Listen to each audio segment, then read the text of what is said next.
Olá pessoal, aqui Vera Carvalho do canal Ler e Crescer. Estamos aqui mais uma vez para trazer para vocês mais um trechinho da obra Qual é a Tua Obra, do Mário Sérgio Cortella.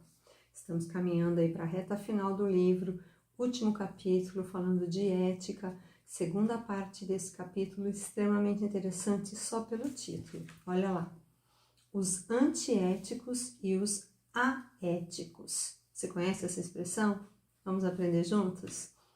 Quem tem princípios e valores para decidir, avaliar e julgar está submetido ao campo da ética. Existe alguém sem ética? Posso falar que alguém não tem ética? Ou eu devo dizer que aquilo é antiético? Aquele que frauda o imposto, aquele que pratica corrupção, aquele que para o carro em fila dupla praticou um ato não ético ou antiético? Vamos ver essa diferença. Posso eu dizer que alguém não tem ética? Não. Por quê? Porque se você tem princípios e valores para decidir, avaliar e julgar, então você está submetido ao campo da ética. Não existe falta de ética.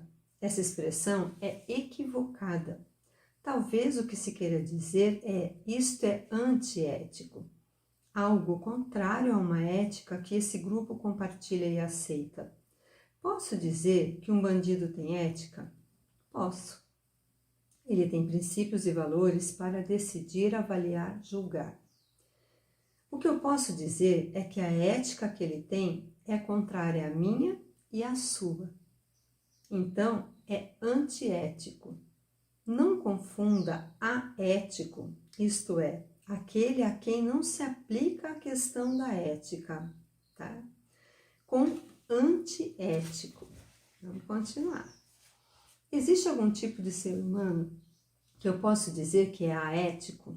Sim, aquele que não pode decidir, avaliar e julgar. Por exemplo, o imposto de renda tem uma legislação que permite que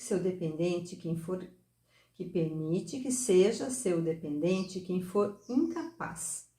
O menor até determinada idade, uma pessoa com muita idade, pessoas com algum tipo de deficiência. A ética é o conjunto dos seus princípios e valores. Portanto, é muito mais do campo teórico.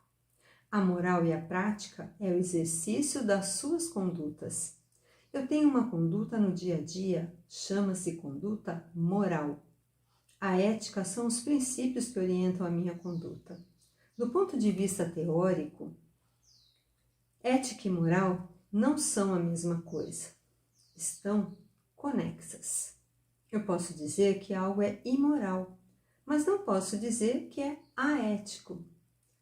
É imoral quando colide com determinados princípios que uma sociedade tem. Um deputado que frauda o orçamento tem ética? Tem. Tanto ele tem uma ética que aquilo que a ele não pertence pode ser tirado para ele. Aí ele tem uma conduta moral que é fraudar o orçamento. Um policial que aceita propina para não multar você tem ética? Tem. É aquele que oferece. E aquele que oferece a propina? Também tem.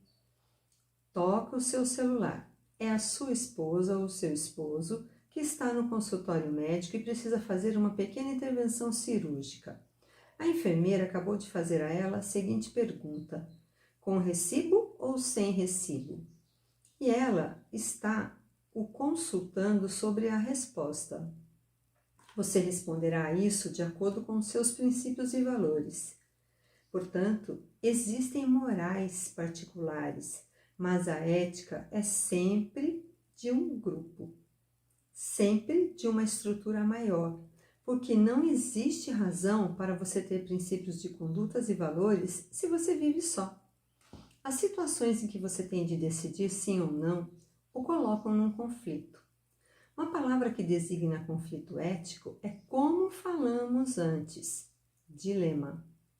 Dilema é quando podem ser escolhidos, mas apenas um é eticamente correto. Se você tem autonomia e liberdade, vive dilemas éticos. Não tem como não vivê-los. E você a eles vai sobreviver melhor quanto mais tiver claro quais são seus princípios e valores. Já falamos sobre isso aqui em outros capítulos, né? Eu, Cortella, fui criado em Londrina, no Paraná, até os 13 anos de idade. E meu pai, Antônio, era gerente de banco. Houve uma época em que o gerente morava na agência. Eu morei muitas vezes na agência do banco em Londrina, em Maringá, em Marialva.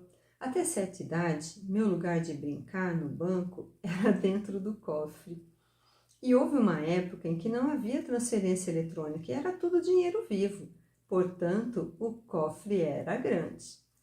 Eu nunca esqueço a primeira vez em que entrei no cofre da agência com 6 anos de idade. Na hora em que eu fui entrar, meu pai chegou por trás de mim, pôs a mão no meu ombro e disse: Filho, o que não é teu, não é teu. E esse princípio ético orienta a minha existência. Ah, gente, se todo mundo tivesse esse princípio ético, né? O que não é teu, não é teu. Não mexa, não insista em todos os sentidos, em todas as áreas da vida, né? Aliás, o que não é teu não é nem para chegar até você. Você que insiste muitas vezes e manipula o universo para poder vivenciar uma situação que não era para ser sua. Seja boa ou até mesmo seja ruim. Você é capaz de atrair coisas ruins para você. Você já parou para pensar nisso? Tanto que você insiste em se lamentar e reclamar da vida? Fica atento, fica esperto. Olha aqui a fala do Cortella. Filho, o que não é teu, não é teu. Então, muitas coisas que não chegam para você é porque não era para ser sua também. E foi um grande livramento na sua vida. Fique esperto. Vigiai. Aliás, eu fui secretário de Educação da cidade de São Paulo. Movimentava um orçamento de quase 3 bilhões de reais anuais. E a cada passo que eu ia dar, a voz que ecoava: o que não é teu, não é teu. Quer ver um exemplo? Durante a minha gestão na secretaria, Pedro, o meu filho mais novo, tinha 4 anos de idade. 4 ou 5 anos de idade. Todos os dias às 7 da manhã estava na porta do prédio onde residíamos o carro oficial me aguardando. Assim que eu saísse rua fora, o carro, por segurança, mesmo comigo fora dele, tinha que me acompanhar. Às vezes eu saía com o Pedro e o levava a pé para a escola. Ele entrava às 7h15 e 15 minutos era o tempo que eu levava para subir os 4 quarteirões até a escola dele. E eu subia a avenida segurando Pedro pela mão e o carro ia nos acompanhando bem devagarzinho. A hora em que eu entregava o Pedro na escola, eu entrava dentro do carro. Podia eu usar o carro oficial com o Pedro? Podia. Devia? Não. Por que não? Porque não era meu. E se não era meu, por que eu iria usar? Nossa, quanta ética, né, gente? Meu Deus do céu, até emociona. Porque eu estava no serviço.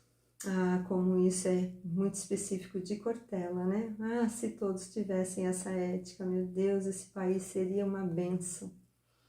Ah, mas o carro não estava subindo mesmo a avenida? Se ele já estava subindo, já estava gastando tempo, gastando a segurança, gastando combustível, o que custava botar o Pedro dentro e subir? Não era ridículo eu andar a pé e aquele Opala de 8 cilindros ir ao lado devagarzinho? Queria eu entrar? Às vezes. Às vezes estava chovendo, frio. Queria, mas não devia, embora eu pudesse. Os 3 verbos, lembram do outro capítulo? Eu vivi ali um dilema ético, mas somente de acordo com os princípios e valores que eu tive para decidir, julgar e avaliar, iria conseguir com que a minha consciência ficasse em paz. Nossa, que capítulo maravilhoso, abençoado. Tem os termos técnicos aí, mais tecnológico para o meio do caminho, mas que ensinamento, gente. Quanta ética numa pessoa só. Cortella realmente é maravilhoso. Vamos pegar um pouquinho para todos nós, para a gente aprender. Definitivamente, o que não é meu, não é meu. Guarda isso. Fica com Deus e até o próximo capítulo.